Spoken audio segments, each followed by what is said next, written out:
Pastor John, we as humans like to share things. We're wired to share and rejoice in great things. But what would you say to someone who has a favorite Bible teacher and they love to boast and brag about that certain Bible teacher? What would you say to someone who has this tendency? 1 Corinthians 3, 21 to 23 stopped me dead in my tracks, or live in my tracks. Again, as I was meditating the other day, it's simply staggering. I mean, I don't think...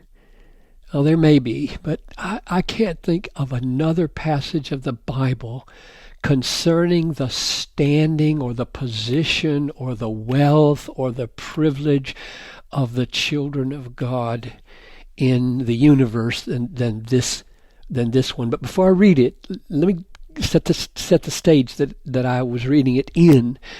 I know and am reminded every time I read through 1 Corinthians, which I am again right now, that what got this book started was that the church was being divided by boasting in their favorite teachers. Chapter 1, verse 12. I follow Paul, I follow Apollos, I follow Cephas, I follow Christ. I'm better than all you jerks who only look at human teachers.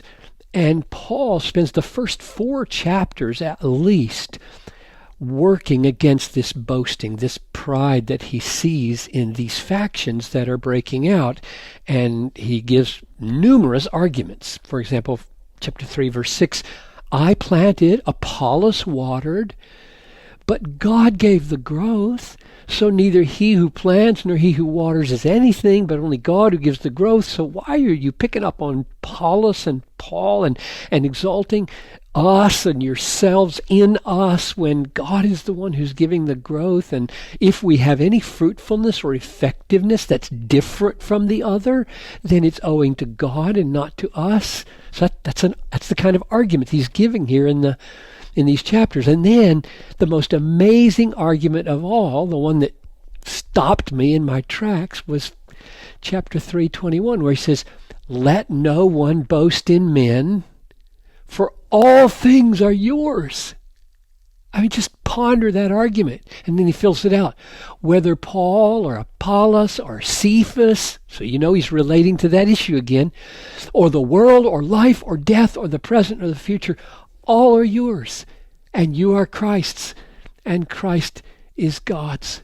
So Paul must have felt that the reason, one of the reasons at least, that we boast in men, that we grab hold of our favorite teacher and kind of have a vicarious self-exaltation in his primacy, one of the reasons we do that sort of thing is because we have a needy ego that's trying to shore up its significance, shore up its power, its shrewdness, its intelligence, some kind of lack we feel in our significance.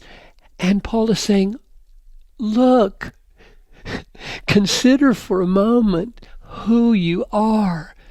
The Spirit Himself bears witness with our spirit that we are the children of God. And if children, then heirs of God. And what does God own? Everything.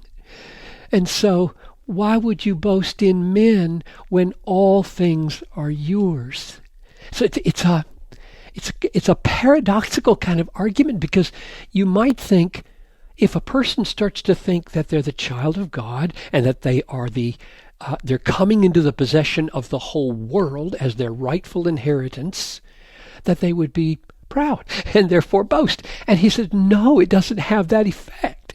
It removes the need to boast among men, and in fact, it produces humility and servanthood. All things are yours, the world is yours, life and death are yours, everything is yours. And what does it do? Chapter 3, verse 5, what is Paul? What is Apollos? Servants through whom you believed. In other words, the life we can live, Tony, that I see in this verse is an utter, amazed, peaceful, confident life that everything in the universe is coming to us. It's coming very soon for John Piper. So let's join Jesus as servants of all. No boasting in man, trusting Jesus, savoring our reward that's coming, serving all. It's just an incredible way to live. Yes, it is. Thank you, Pastor John, and thank you for listening to this podcast. Email your questions to us at AskPastorJohn@desiringgod.org. Visit us online at desiringgod.org to find thousands of books, articles, sermons, and other resources from John Piper, all free of charge. I'm your host, Tony Reinke. Thanks for listening.